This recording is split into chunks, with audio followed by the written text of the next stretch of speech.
Good evening everyone. Audio video clear है आप लोगों तक?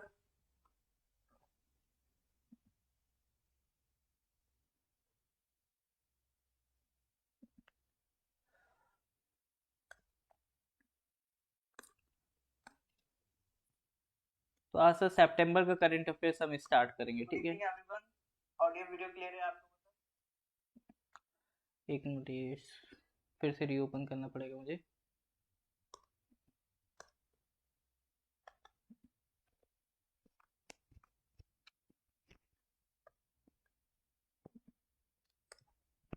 हाँ जी, तो सितंबर का सर हम करंट अफेयर्स डिस्कस कर रहे थे।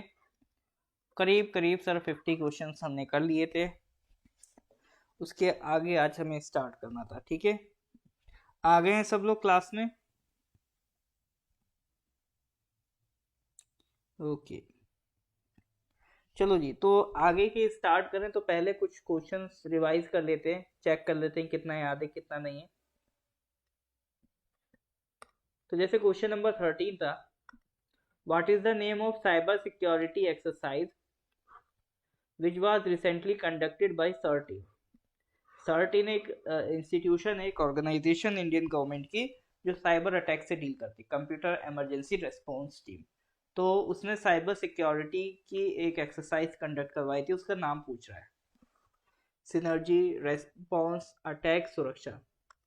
तो ये क्वेश्चन अपना करा हुआ है, इसका करेक्ट आंसर जल्दी से बताइए। बिल्कुल sir, correct answer is synergy.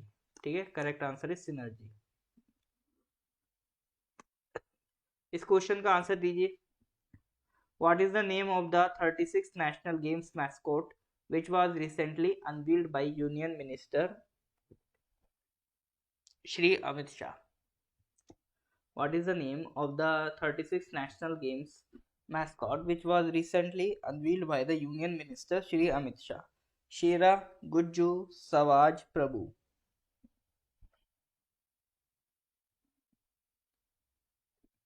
बिल्कुल सर, करेक्ट आंसर क्या? करेक्ट आंसर इज योर सवाज। Stealth frigate INS Taragiri will be launched at Mazagon Dock Shipbuilders Limited (MDL). It is being built under which of the following projects of the Indian Navy? INS Taragiri किस project के तहत बन रहे हैं? Project 17A, 15B, 16A या 7A?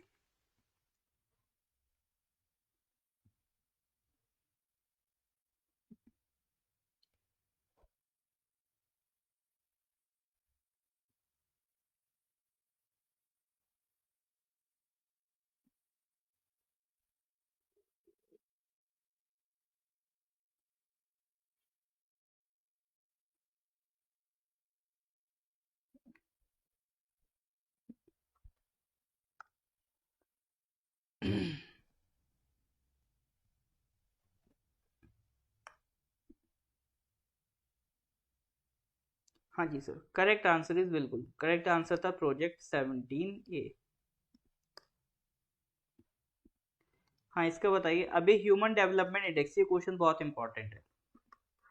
अभी human development index की ranking आई है 2021 के लिए, तो उसमें इंडिया की क्या रैंकिंग थी? 130, 132, 123 या 131? हाँ जी सर, इसका और आंसर दीजिए। तो भैया इंडिया की ह्यूमन डेवलपमेंट इंडेक्स की में रैंक थी 132। ठीक है, कितनी रैंक है सर? 132।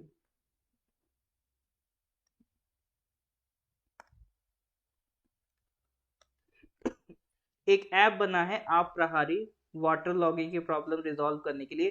कौन सी आईटी ने बनाया? आईटी बॉम्बे, कानपुर, मैड्रास या दिल्ली? आप प्रहार ऐप किसने बनाया है?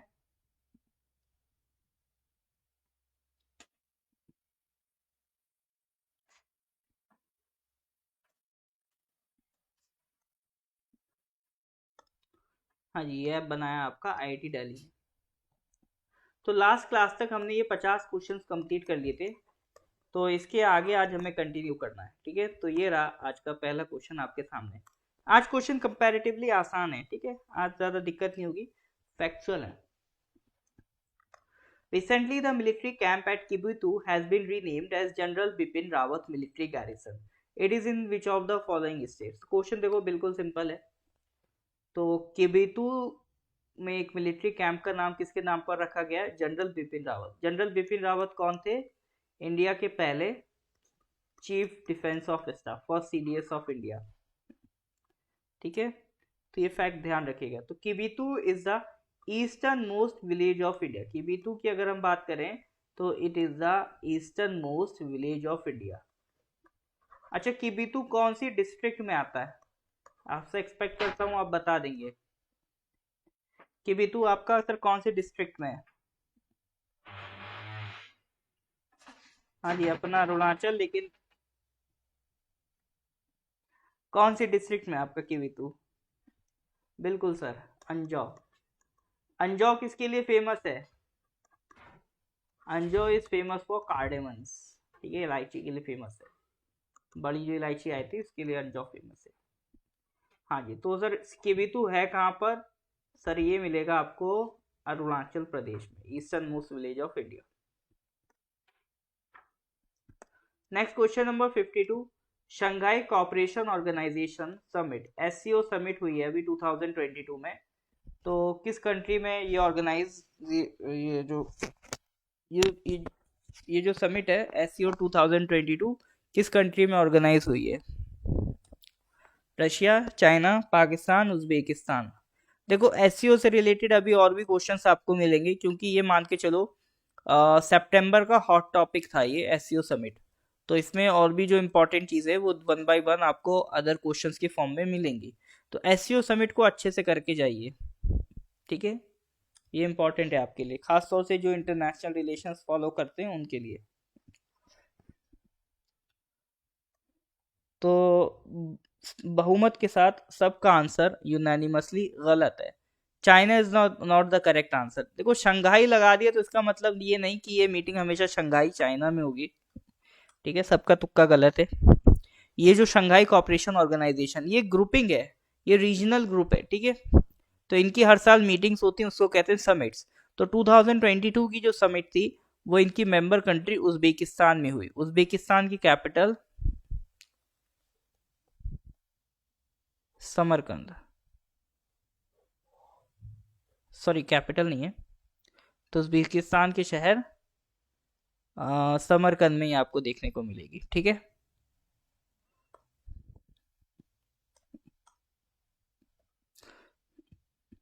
तो इस समिट के बारे में से थोड़ा जान लेते हैं, एससीओ एक्चुअल में है क्या। तो ये देखो एक इंटरनेशनल इंटर गवर्नमेंट ऑर्गेनाइजेशन है, 2001 में क्रिएट की गई थी। इसका जो चार्टर है, चार्टर मतलब इस पूरी समिट में इस पूरी ऑर्गेनाइजेशन के जो जितने भी रूल्स एंड रेगुलेशंस है उनको क्या कहते हैं, उसके चार्टर। तो 2002 में वो चार्टर साइन होता है और वो एक्टिव होता है 2003 में। ठीक है, तो 2001 में आपने ग्रुपिंग बनाई, 2002 में आपने चार्टर बनाया और 2003 में वो चार्टर केम इनटू फोर्स। ठीक है, तो ये एक तरीके से कह सकते हो it is a Eurasian political, economic and military organisation. तो सर सबसे बड़ा सवाल तो ये आता है इसमें कौन कौन सी कंट्रीज इन्वॉल्व हैं। ठीक है, तो कंट्रीज आई थिंक इसमें मेंशन नहीं है। कंट्रीज के लिए मैं मैप ऐड कर दूंगा तो आपको इसमें दिखने को मिल जाएगी। जैसे इसमें चाइना है, पाकिस्तान है, ठीक है, इंडिया है, ठीक है, रशिया है, उज्बेकिस्तान है। तो ये सारी सेंट्रल एशिया की कंट्रीज और अपना जो ईस्ट वाला पार्ट है चाइना, पाकिस्तान, इंडिया, रशिया, ये सारी कंट्रीज भी इसमें इन्वॉल्व है। तो ये कह सकते हैं नेटो का काउंटर वेट कहा जा सकता है इस ऑर्गेनाइजेशन को। देखो ये एक ऐसी ऑर्गेनाइजेशन है, इसका सिग्निफिकेंस इंडिया के लिए ये है कि जब आपको चाइना से क्लोजनेस बढ़ानी हो, ठीक है, जब आपको चाइना के क्लोज जाना हो तब आप एससीओ को ज्वाइन कर लो, जब आपको चाइना के अगेंस्ट जाना हो तो क्वाड ज्वाइन कर लो। तो दोनों रीजनल ग्रुपिंग्स का डिफरेंस बिल्कुल क्लियर है। एससीओ बनाया गया है in the counter of NATO. तो जैसे नेटो काम करता है, रीजनल कंट्रीज हैं आपका यूरोप और अमेरिका, तो वो सारी कंट्रीज की एक पूरी ग्रुपिंग है। इसी तरह से ये जितना भी आपका यूरेशियन कंट्रीज हैं, ठीक है, जो यूरोप और एशिया में आते हैं, रशिया हो गया, पाकिस्तान, इंडिया, उज्बेकिस्तान, अब नेक्स्ट ईयर से ईरान भी इसका मेंबर बन जाएगा। तो ये सारी कंट्रीज किसका पार्ट हैं, इन्होंने अपनी एक अलग अलायंस बना ली, दैट इज एससीओ। ठीक है, ये दो ऐसी ऑर्गेनाइजेशन है जिसमें इंडिया पाकिस्तान दोनों मेंबर्स हैं। इसमें से एक तो आपकी है सार्क, ठीक है, और दूसरी है SCO। इसका हेडक्वार्टर कहाँ है?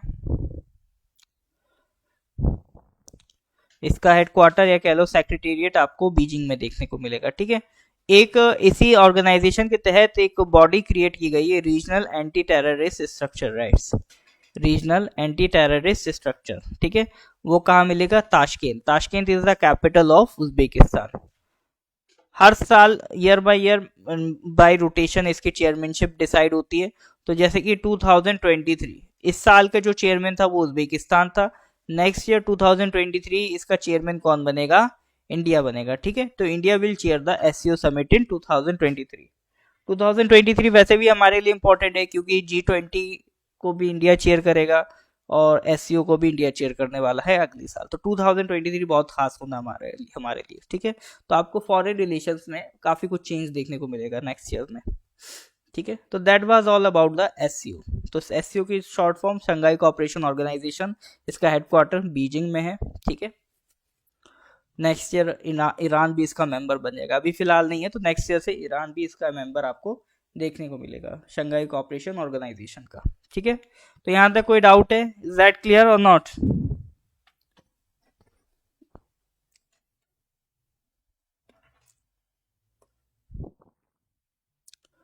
तो that was about the SCO summit.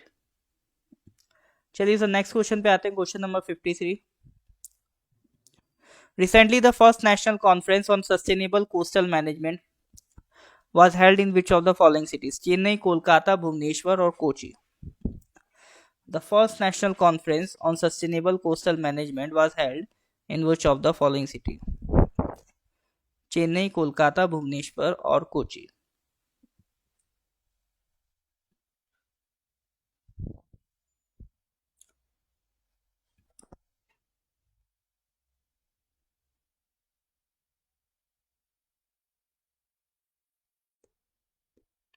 ये रीजनल ग्रुपिंग है। किस चीज का मीटिंग? कहने का मतलब है कि जितने भी रीजनल ग्रुपिंग्स हैं शंघाई कोऑपरेशन ऑर्गेनाइजेशन के, तो ये आपस में अपने सिक्योरिटी से रिलेटेड, ठीक है, अपनी इकोनॉमी से रिलेटेड डिस्कस करते हैं। आपस में इनको कोई ट्रेड डील साइन करनी होगी तो इस प्लेटफॉर्म के जरिए कर सकते हैं। ठीक है, आपस में जैसे कोई इंटेलिजेंस शेयरिंग करनी होगी कि मान लो आपके कोई हमारा जो कोई वांटेड टेररिस्ट है, मान लो SCO की किसी दूसरी कंट्री में वो स्टे कर रहा है, तो वो एक दूसरे से इंटेलिजेंस शेयर कर देंगे जिससे टेररिज्म पे कलेक्टिवली काम किया जा सके। तो इसके लिए ये ग्रुपिंग क्रिएट की गई है। ठीक है, recently the first national conference on sustainable coastal management was held in which of the following cities? Chennai, Kolkata, Bhubaneswar या कोची। तो सस्टेनेबल कोस्टल मैनेजमेंट, इसकी मीटिंग अभी जो इन्वायरमेंट मिनिस्ट्री है उसके जो मिनिस्टर हैं, union minister of environment forest and climate change, मॉफिक भी कहते हैं, minister of environment forest and climate change, वो कौन है? अपना भूपेंद्र यादव। तो उन्होंने इनॉग्रेट कराया पहली national conference of sustainable coastal management in India in Bhubaneswar, Orissa. ठीक है, तो इसके बारे में ध्यान रखिएगा। तो इस कॉन्फ्रेंस का पर्पस क्या था? इस कॉन्फ्रेंस का पर्पस ये था कि जितने भी आपके कोस्टल एरियाज हैं, ठीक है, आपने देखा होगा कि जैसे कोई भी मान लो साइक्लोन आया, तो साइक्लोन किसको इम्पैक्ट करता है? कोस्टल एरिया को इम्पैक्ट करता है। आपका कोई भी सुनामी आती है वो किसको इम्पैक्ट करती है? कोस्टल एरिया को इम्पैक्ट करती है। तो कोस्टल एरिया में कुछ ना कुछ क्लाइमेट डिजास्टर्स लगे रहते हैं। तो वो अब डिजास्टर्स को तो आप नहीं रोक सकते हो, ठीक है, अगर सुनामी आनी है तो आनी आके रहेगी, ठीक है, आपका साइक्लोन आना है तो आके रहेगा। लेकिन हाँ, यहाँ का जो इंफ्रास्ट्रक्चर है वो इतना मजबूत कर सकते हो कि साइक्लोन अगर आ जाए तो बहुत ज्यादा इम्पैक्ट ना पड़े, हमारे पास जो लॉसेस हो वो कम से कम हो, लॉसेस को हम मिनिमाइज कर सकते हैं। तो उसके लिए हमें एक ऐसा कैसा इंफ्रास्ट्रक्चर बनाना होगा? रेजिलियंट इंफ्रास्ट्रक्चर बनाना होगा। ठीक है, तो क्लाइमेट रेजिलियंस से रिलेटेड ही बातें करी गई हैं इस कॉन्फ्रेंस में। ठीक है, तो जितने भी 13 कोस्टल स्टेट्स हैं इंडिया के, उन सब ने इसमें पार्टिसिपेट करा। ठीक है, कोस्टल स्टेट्स आपके कहाँ से स्टार्ट होते हैं? ये गुजरात हो गया, महाराष्ट्र हो गया, कर्नाटका हो गया, फिर इधर इनके बीच में गोवा हो गया, फिर इधर आपका केरला हो गया, ये तमिलनाडु हो गया, ठीक है, फिर आपका ये आंध्र प्रदेश हो गया, ओडिशा हो गया, वेस्ट बंगाल हो गया, ठीक है। तो ये जो कोस्टल स्टेट्स हैं इन सब ने इसमें पार्टिसिपेट करा। कितने हो गए? 1 2 3 4 5 6 7 8 9। फिर इसके बाद इसमें एक पुडुचेरी, वो यूटी है, ठीक है। फिर आपका अंडमान निकोबार, ठीक है, आपका लक्षद्वीप। तो ये सब मिला लोगे तो 13 कोस्टल स्टेट्स इंडिया के जिन्होंने इस कॉन्फ्रेंस में आपका पार्टिसिपेट लिया, ठीक है। और कोस्टल पॉल्यूशन वगैरह के बारे में डिस्कस किया। अब इसमें मेरा सवाल ये है कि which state has the longest coast line? सबसे लंबी कोस्ट लाइन किस स्टेट की है? ठीक है, ये तो चलो सारी कहानी हो गई, लेकिन यहां से जैसे कि मैंने कहा करंट अफेयर्स में आपको फैक्चुअल चीजें भी पढ़नी पड़ती हैं। तो which of the following state has the longest coast line? बताइए सर। बिल्कुल sir, correct answer is Gujarat. और ये क्वेश्चन एक नहीं, दो नहीं, 10 बार पूछा गया, कई बार आपके एग्जाम में क्वेश्चन रिपीट हुआ है, इसीलिए मैं कहूंगा very very very important. Longest coast line वाला स्टेट कौन सा है सर आपका? लॉन्गेस्ट कोस्ट लाइन वाला आपका जो स्टेट है दैट इज योर गुजरात, ठीक है। तो ध्यान रहेगा सर। मीटिंग कहां पर हुई थी? भुवनेश्वर में हुई थी। नेक्स्ट क्वेश्चन आ जाओ, question number 54। Recently who among the following has won the men's single title at the US Open 2022? देखो, स्पोर्ट्स से रिलेटेड आपके एग्जाम्स में सवाल आते ही आते हैं लगभग लगभग, ठीक है। तो उसको अच्छे से करके जाइए। तो यूएस ओपन 2022 में किसने मेन सिंगल टाइटल जीता था? करेक्ट आंसर बताइए।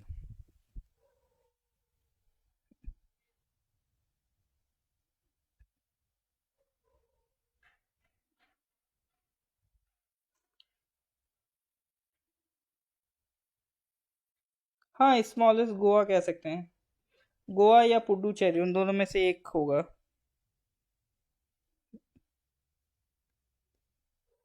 लेकिन अगर स्टेट की बात करेगा स्पेसिफिकली तो गोवा ही है।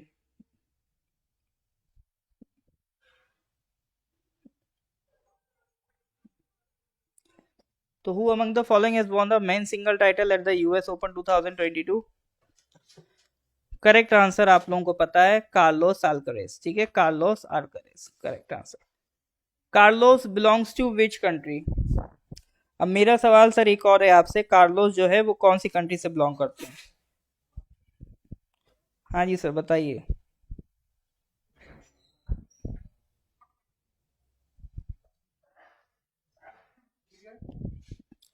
हाँ जी सर, कार्लोस अल्करेज कौन सी कंट्री से बिलोंग करते हैं?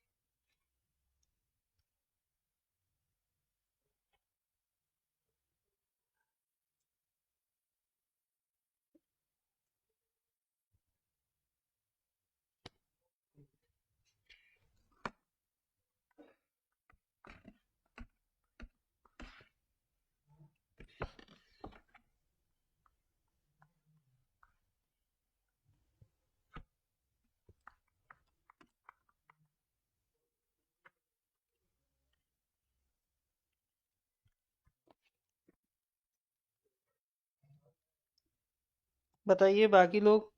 अरे बाकी लोग क्या कर रहे हैं? कार्लोस को तो सर जानते ही होंगे।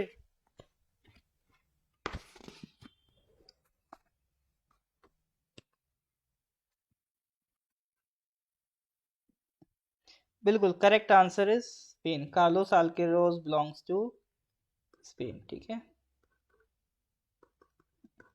चलिए sir, next question, question number 55। Muifa recently seen is news is related to which of the following? It is a type of species, volcano, typhoon या डेजर्ट?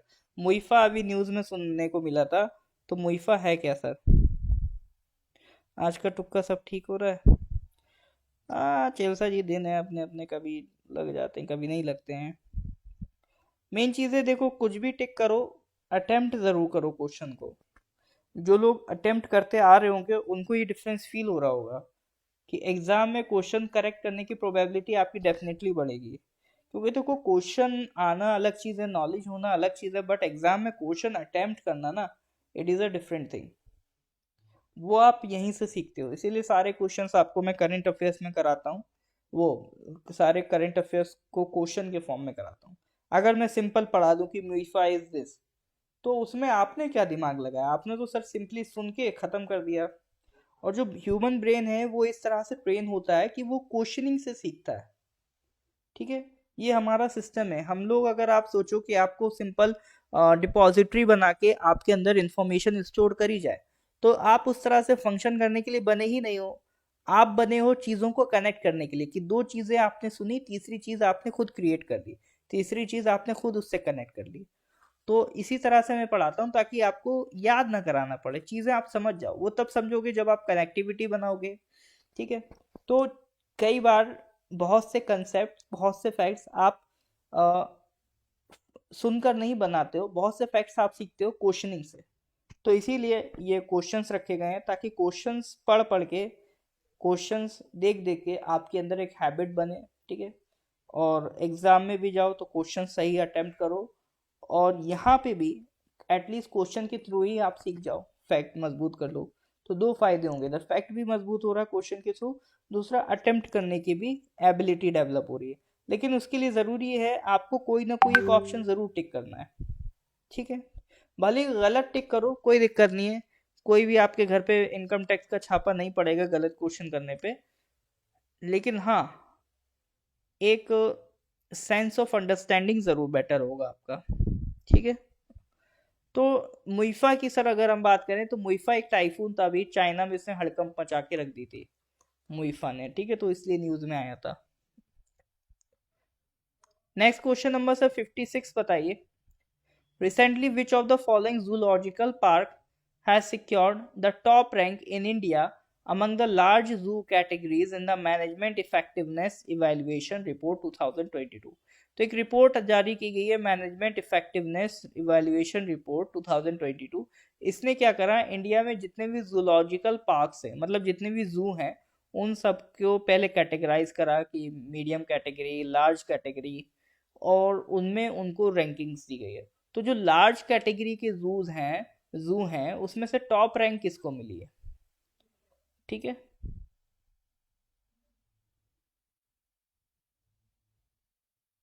तो जो लार्ज कैटेगरी के जू हैं उसमें से टॉप रैंकिंग सर किसको मिली है?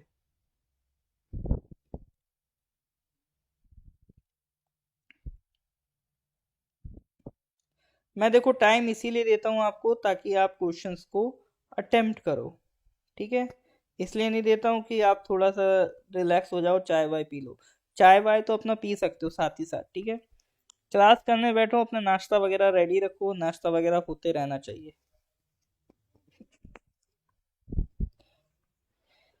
ये भी एक तरीका होता है, लंबी क्लास अटेंड कर जब भी करना हो ना, तो कुछ कुछ खाने पीने का सामान रख लेना अपने साथ। ऑफलाइन क्लास में तो ये दिक्कत होती है, आप उतना कंफर्टेबल फील नहीं करते हो कुछ खाने पीने का, क्योंकि टीचर देखेगा तो भले टीचर कुछ ना बोले, बट थोड़ा सा आपको ऑड लगता है, ठीक है। और फिर सिर्फ एक सिंपल पोज में बैठे बैठे फिर आपकी क्या कहते हैं, कंसंट्रेशन लूज होती है, फिर चीज़ें दिमाग से स्किप होने लगती हैं। बट ऑनलाइन क्लास है, यहाँ कौन आपको देख रहा है, कोई आपको नहीं देख रहा है। जैसे आपको बैठना है वैसे आप बैठो, और साथ ही साथ कुछ ना कुछ खाने पीने का आइटम रख लो, बिस्किट्स वगैरह रख लो, या जो भी आपके फेवरेट स्नैक्स है उनको रख लो। तो साथ ही साथ वो भी खाते चलो, तो उससे क्या है, आपका जब माउथ चलेगा ना, तो माउथ चलने की वजह से आप नींद फील नहीं करोगे। नींद फील नहीं करोगे, कंसंट्रेशन आपकी बनी रहेगी। क्योंकि सेम पोज में रहोगे ना, तो कुछ कितना आपको कनेक्टिंग पड़ा है, एक टाइम बाद आप बोर होने लगते हो, या नींद आने लगती है, कंसंट्रेशन लूज होने लगता है। तो वो नहीं होने देना आपको, ठीक है। हाँ जी सर, करेक्ट आंसर क्या होगा इसका? डी बता रहे हैं क्या आप लोग? A C D ये ऑप्शन दिख रहा है, बी फाइनल है। ओके सर, करेक्ट आंसर देखते हैं, अरिगनर अन्ना जूलॉजिकल पार्क, वंदलूर जू, ठीक है। वंदलूर जू को टॉप रैंक मिली है। तो जू को 15 इंडिपेंडेंट एक्सपर्ट्स हैं, उन्होंने 6 elements, context, planning, input, process, output, outcomes, वो हमारा वो फलाना ढिमकाना जो भी है, 6 एलिमेंट्स के बेसिस पे कैटेगराइज किया। लार्ज जू कैटेगरी, मीडियम जू कैटेगरी, ठीक है। फिर उसके बाद जो अलग अलग एलिमेंट्स है, कॉन्टेक्स्ट है, प्लानिंग है, इनपुट है, प्रोसेस है, आउटपुट है, आउटकम है, उनके बेसिस पे उसको डिवाइड किया गया। तो लार्ज जू कैटेगरी में अगर आप देखेंगे तो सबसे टॉप रैंक किसकी आई है, वंदलूर जू की आई है, ठीक है। 82% इसने स्कोर करा है। बाकी कौन से जू हैं, एक तो उसके बाद अगर आप देखोगे तो कर्नाटका का चमाराजेंद्र जू है, ठीक है। उसके बाद आपका गुजरात का सक्करबॉग जूलॉजिकल पार्क है। मीडियम जू कैटेगरी में किसने टॉप करा, वेस्ट बंगाल के Padmaja Naidu Himalayan zoological park ने, ठीक है। फिर अलग अलग कैटेगरीज के बेसिस पे जूज हैं, इनके नाम याद रखने की जरूरत नहीं है। मीडियम कैटेगरी भी इतनी इंपॉर्टेंट नहीं, लार्ज जू कैटेगरी में बंदलूर जू है, इतना याद रख लो काफी है। दूसरा सर ये, कोई दिक्कत नहीं नांग जी। दूसरा ये, मेरे को ये बताओ वंदलूर जू किस स्टेट में है। वंदलूर जू आपने आंसर तो सुन लिया, क्योंकि हो सकता है वो कुछ ना पूछे, डायरेक्ट ये पूछ ले, ये बताओ वंदलूर जू किस स्टेट में।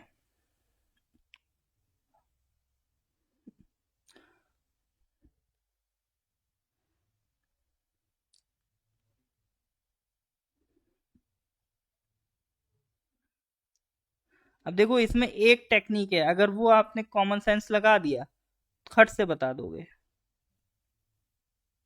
एक कॉमन सेंस वाली बात है, वो अगर आपने लगा दी ना तो इसमें खट से आप बिना आंसर जाने भी इसको बता सकते हो। इसीलिए मैं कहता हूँ कि क्वेश्चन नॉलेज होना अलग चीज है, बट अटेम्प्ट करना इज अ डिफरेंट थिंग। बिल्कुल सर। तो अरिगनर अन्ना वर्ड पकड़ो सर। अन्ना वर्ड आपको जनरली कहाँ देखने को मिलता है, तमिलनाडु में देखने को मिलता है, ठीक है। तो एटलीस्ट तुक्का तो अब आप अपना आराम से तमिलनाडु लगा सकते हो। तो वंदलूर जू कहाँ मिलेगा सर आपको, ये मिलेगा सर आपको तमिलनाडु में, ठीक है। हाँ जी सर, क्लियर है। तो यहाँ तक अगर देखो समझ में आ रहा है तो एक बार थम्स अप दीजिए, एक बार वीडियो को लाइक कर दीजिए अगर यहाँ तक सब चीज़ें समझ में आ रही हैं।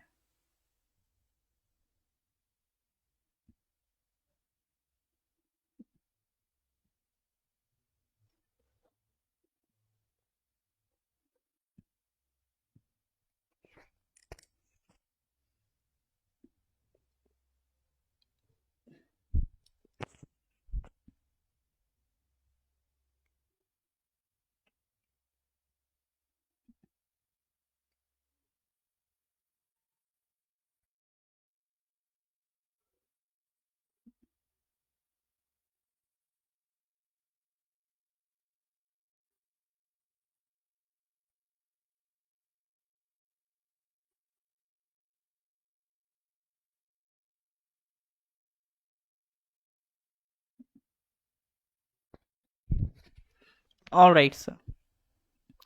Next question number 57। Ranjana Prakash Desai Committee on Uniform Civil Code is being formed by which of the following states? Uniform civil code पर एक कमेटी बनाई गई है रंजना प्रकाश देसाई, तो वो किस स्टेट में बनी है। देखो बाकी लोग आंसर करो, तब तक मैं यूनिफॉर्म सिविल कोड के बारे में बताता हूँ। यूनिफॉर्म सिविल कोड का मतलब क्या है। तो यूनिफॉर्म सिविल कोड का मतलब है, इंडिया में अभी प्रॉपरली पूरी तरह से यूनिफॉर्म सिविल कोड नहीं मिला है, लगा है। कुछ स्टेट्स हैं लाइक गोवा, वहां पर uniform civil code code follow होता है। तो यूनिफॉर्म सिविल कोड समझने से पहले कोड का मतलब समझो। कोड का मतलब होता है अ ग्रुप ऑफ लॉज, ठीक है। तो कई सारे लॉज एक जैसे इकट्ठे होते हैं तो उसे हम कहते हैं कोड। जैसे लॉज को अगर आप कैटेगराइज करो, ठीक है, तो एक तो हो गए आपके सिविल लॉज, एक होते हैं क्रिमिनल लॉज, ठीक है। क्रिमिनल लॉज जैसे जो भी क्राइम वगैरह करते हैं उनसे कैसे डील करना है, वो क्रिमिनल लॉज में आता है। सिविल लॉज जैसे प्रॉपर्टी का मामला है, टैक्स का मामला है, ठीक है। तो ये सारे जो मामले हैं वो किस में आते हैं, सिविल लॉज में। सिविल लॉज के अंदर ही एक कैटेगरी होती है, ठीक है। सिविल लॉज के अंदर ही एक कैटेगरी होती है जिसे कहते हैं पर्सनल लॉज। पर्सनल लॉज जो एक इंडिविजुअल से रिलेटेड होते हैं, फॉर एग्जाम्पल जैसे मैरिज का मसला है, ठीक है, डिवोर्स का मसला है, चाइल्ड को अडॉप्ट करने का प्रोसीजर है, प्रॉपर्टी का सक्सेशन है, ठीक है। तो ये सारी चीजें किस में आती हैं, पर्सनल लॉज में आती हैं। इंडिया में अगर हम बात करें तो क्रिमिनल लॉज यूनिफॉर्म है, यानी ये किसी रिलीजन पे डिपेंड नहीं करते हैं, किसी जेंडर पे डिपेंड नहीं करते हैं, सबके लिए सेम है। सिमिलरली सिविल लॉज में एक कैटेगरी है पर्सनल लॉज, उसके अलावा बाकी सारे लॉज यूनिफॉर्म है, ठीक है। बट जो पर्सनल लॉज हैं वो किस पे डिपेंड करते हैं, रिलीजन पे। वो किस पे डिपेंड करते हैं, रिलीजन पे। मुस्लिम्स के लिए अलग, हिंदूज के लिए अलग, क्रिश्चियंस के लिए अलग, इस तरह से रिलीजन के बेसिस पे जो पर्सनल लॉज हैं वो वैरी करते हैं। तो यूनिफॉर्म सिविल कोड कहता है कि जो भी पर्सनल लॉज हैं या फिर जितने भी इंडिया में लॉज हैं ओवरऑल सबको क्या कर दो, यूनिफॉर्म कर दो। क्रिमिनल लॉज तो यूनिफॉर्म है ही, ठीक है। और सिविल लॉज का ग्रुप क्या कहलाएगा, सिविल कोड कहलाएगा। तो सिविल कोड अभी पूरी तरह से यूनिफॉर्म नहीं है, इसमें जो एक सेक्शन है वो रिलीजन पे डिपेंड करता है, तो उस सेक्शन को हमें क्या करना है, यूनिफॉर्म करना है, वो सबके लिए सेम करना है इररेस्पेक्टिव ऑफ रिलीजन। ये जो पर्सनल लॉज हैं उनको हमें क्या करना है सर, सेम करना है, ठीक है। तो ये कहता है आपका यूनिफॉर्म सिविल कोड। तो इंडिया में यूनिफॉर्म सिविल कोड अभी फॉलो नहीं होता है, हालांकि हमारे कॉन्स्टिट्यूशन का आर्टिकल 44 जो डायरेक्ट डीपीएसपी है वो ऐसा बोलता है कि आने वाली सरकारों को यूनिफॉर्म सिविल कोड को अप्लाई करवाना है, आने वाले टाइम में वो इस डायरेक्शन में आगे बढ़ सकती हैं, ठीक है। लेकिन डीपीएसपी चूंकि मैंडेटरी नहीं है तो इसीलिए अभी बाकी सरकारों ने इसके बारे में सोचा नहीं है। तो ये था आपका यूनिफॉर्म सिविल कोड। अब आपको ये बताना है कि रंजना प्रकाश देसाई कमेटी जो यूनिफॉर्म सिविल कोड पे बनी है, ठीक है, तो वो किस स्टेट ने बनाई है। करेक्ट आंसर इज उत्तराखंड, ठीक है। तो यूनिफॉर्म सिविल कोड पे जो कमेटी है Ranjana Prakash Desai committee, RPD committee, RP Desai committee, वो उत्तराखंड में बनी है, ठीक है। तो यूनिफॉर्म सिविल कोड क्लियर है कि नहीं, अगर क्लियर है तो एक बार थम्स अप दीजिए। हाँ जी सर, यूनिफॉर्म सिविल कोड आपको क्लियर है कि नहीं है, अगर क्लियर है तो please give me a thumbs up.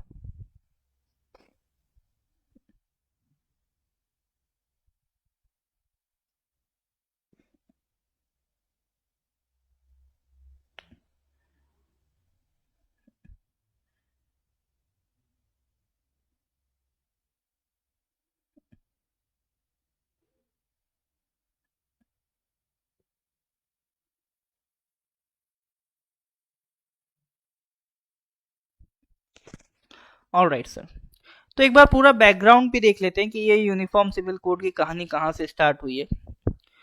तो ये अगर आप देखोगे तो जब ब्रिटिशर्स इंडिया में आए तो 1835 में ब्रिटिश गवर्नमेंट ने अपनी एक रिपोर्ट में कहा कि इंडिया में जब ब्रिटिशर्स रूल कर रहे थे तो 1835 में, तो उन्होंने कहा कि इंडिया में रूल्स को यूनिफॉर्म करना जरूरी है, क्योंकि 1835 में देखो हमारे यहाँ क्या होता था, प्रिंसली स्टेट्स थी, रियासतें थी, एज सच कोई एक यूनिफॉर्म लॉ नहीं था जो हर जगह एप्लीकेबल हो। तो 1835 में जो ब्रिटिशर्स थे, तो जो कॉलोनीज वो एक्वायर करते गए, उन्होंने कहा सब में अलग अलग लॉज नहीं होने चाहिए, सब में सेम लॉज होने चाहिए। तो ब्रिटिश इस टाइम 1835 में आपको ईस्ट इंडिया कंपनी थी, ठीक है।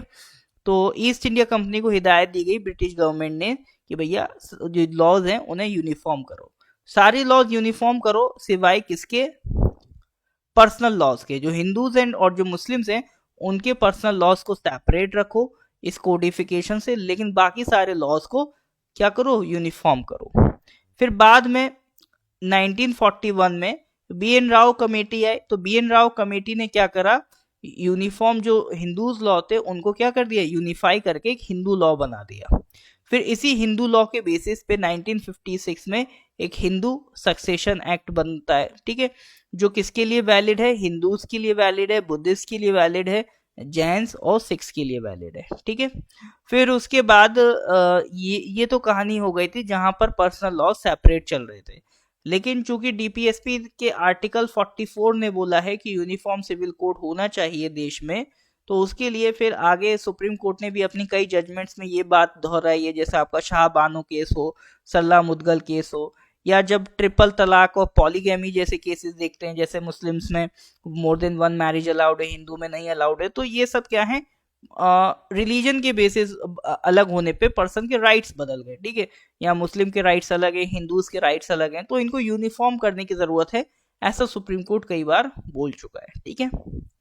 तो that was about the uniform civil code. तो 1935 से कहानी शुरू हुई थी। तो अभी भी ये मुद्दा बस अभी पॉलिटिक्स में गर्मा जाता है कभी कभी। हालांकि मेजॉरिटी ऑफ द गवर्नमेंट्स, कोई सी भी आप पार्टी ले लो, वो इसके फेवर में नहीं है कि यूनिफॉर्म सिविल कोड करें, क्योंकि उन्हें मालूम है यूनिफॉर्म सिविल कोड करेंगे तो कोई ना कोई एक कम्युनिटी है उसको तो वो निराश करेंगे ही करेंगे। ठीक है, तो इस वजह से वो नहीं चाहते फालतू में कोई पॉलिटिकल ब्लंडर हो, इसलिए पॉलिटिकल पार्टीज ऐसा करने से बचती हैं। ठीक है, तुक्का लग रहा है, बहुत अच्छी बात है। Next question number 58। Recently, the Directorate of Revenue Intelligence (DRI) has launched which of the following operation to stop heroin smuggling? heroin smuggling को रोकने के लिए DRI ने कौन सा ऑपरेशन लॉन्च किया है? Operation clean, operation zero, operation ship या operation gear box?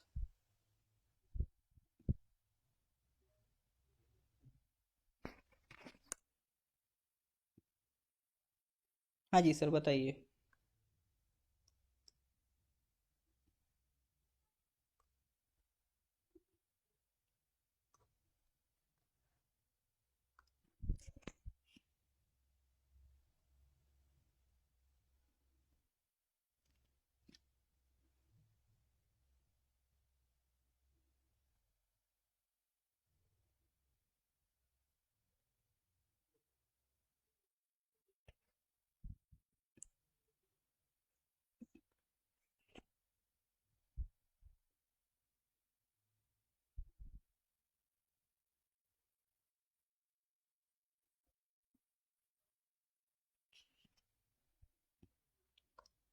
It was operation gear box. ठीक है, तो क्या था आपका हीरोइन की स्मगलिंग रोकने के लिए ऑपरेशन गियर बॉक्स। ठीक है, तो देखो स्मगलिंग को रोकने के लिए जो इंटेलिजेंस है उसे गैदर करने के लिए जो इंडिया में सबसे टॉप रेटेड बॉडी है वो है DRI। It is the apex anti smuggling agency of India, directorate of revenue and revenue intelligence. तो DRI किस बॉडी के अंडर काम करता है? ये काम करता है CBIT, central board of indirect taxes and customs. ठीक है, इसके अंडर काम करता है। और ये किसके अंडर आता है? ये आता है मिनिस्ट्री ऑफ फाइनेंस के अंदर, तो इसको ध्यान रखिएगा।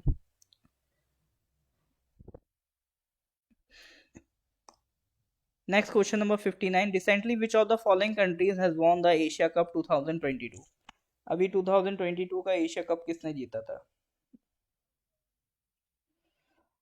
बुलेट जी, APSSB को लिख के भेजिए कि सर अगर आप दो ऑप्शन कर दें 50-50 हो तो कितना अच्छा हो। तो अपन भी दो ऑप्शन कर देंगे।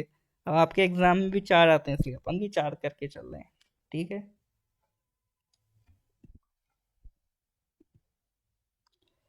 तो भैया ये एशिया कप जीता था श्रीलंका ने। ठीक है, ये तो सिंपल सवाल था सर, एशिया कप किससे जीता? श्रीलंका ने।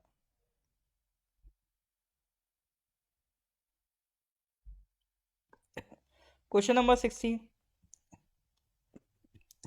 Recently, which of the following companies has secured its first patent for the design and manufacturing of its 3D printed rocket engine?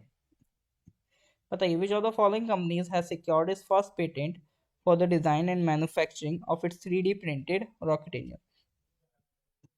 Satshore, Agnikul Cosmos, Dhruva Space या radical ventures? तो 3D printed rocket engines के लिए पहली patent किसने दी है? 3D printing क्या होती है? 3D printing is just like, सिर्फ कभी मैं वीडियो दिखाऊंगा। जैसे अभी हम लोग क्या करते हैं, कोई भी ऑब्जेक्ट बिल्ड करना है तो एक पार्ट इधर असेंबल किया, एक पार्ट इधर असेंबल किया। लेकिन 3D प्रिंटिंग में क्या होगा, ये पार्ट जैसे मान लो ये हमें कोई इस तरह से ब्लॉक बनाना है, ये बॉडी, तो पहले क्या करा, ये पार्ट लिया, फिर इसमें जॉइंट लगा के ये पार्ट बनाया। लेकिन 3D प्रिंटर क्या होगा, उसमें इस मटेरियल की लेयर वन बाय वन इस तरह से जुड़ती जाएगी। मान लो इस तरह से ब्लॉक क्रिएट हो गया, फिर इसके बाद एक लेयर इस तरह से लेयर बाय लेयर ये क्रिएट हो जाएगा। ठीक है, तो 3D प्रिंटिंग में क्या होता है, आपका वही सेम प्रोडक्ट बनेगा बिना किसी असेंबल करने के, वो डायरेक्ट लेयर बाय लेयर वो मटेरियल वो आपका कंप्लीट कर दिया जाएगा। ठीक है, तो 3D प्रिंटिंग के लिए पेटेंट, रॉकेट इंजन में 3D प्रिंटिंग का पेटेंट किसको मिला है? पहला पेटेंट मिला है अग्निकुल कॉस्मोस को। ठीक है, तो उन्होंने जो रॉकेट इंजन बना रहे हैं उसका नाम है अग्निलेट। ठीक है, और कंपनी का नाम क्या है? अग्निकुल कॉस्मोस। देखो ये इंडिया की स्पेस कंपनीज हैं। जैसे आज के टाइम में आप यूएसए में देखते हो कि प्राइवेट स्पेस कंपनीज क्रिएट हो गई हैं। जैसे उनकी सरकारी तो नासा है, बट प्राइवेट कंपनीज भी बढ़िया काम कर रही, लाइक स्पेस एक्स। इसी तरह से इंडिया में एक टाइम में अग्निकुल कॉस्मोस जैसी एजेंसीज वर्क करेंगी। ठीक है, इंडिया में भी स्पेस में प्राइवेटाइजेशन होगा कंपनीज में, तो इस तरह की कंपनीज आने वाले टाइम में ये फ्यूचर की स्पेस एक्स बनेंगी। ठीक है, चलिए सर, तो ये आज के आपके 10 क्वेश्चन थे। तो इसके आगे के क्वेश्चंस फिर हम नेक्स्ट क्लास में करेंगे। मिलते हैं फिर नेक्स्ट क्लास में। लेक्चर अच्छा लगा हो तो please do like the lecture. अगर लगता है सर कुछ सीख रहे हैं हाँ, तो एक बार लाइक कर दीजिएगा, ज़्यादा से ज़्यादा लोगों में से शेयर कर दीजिएगा। पर्पज़ यही है कि करंट अफेयर्स के साथ साथ आपको स्टैटिक पोर्शन भी स्ट्रॉन्ग कराया जाए। ठीक है जी, चलिए जी, फिर मिलते हैं नेक्स्ट क्लास में। Till then goodbye, have a nice day.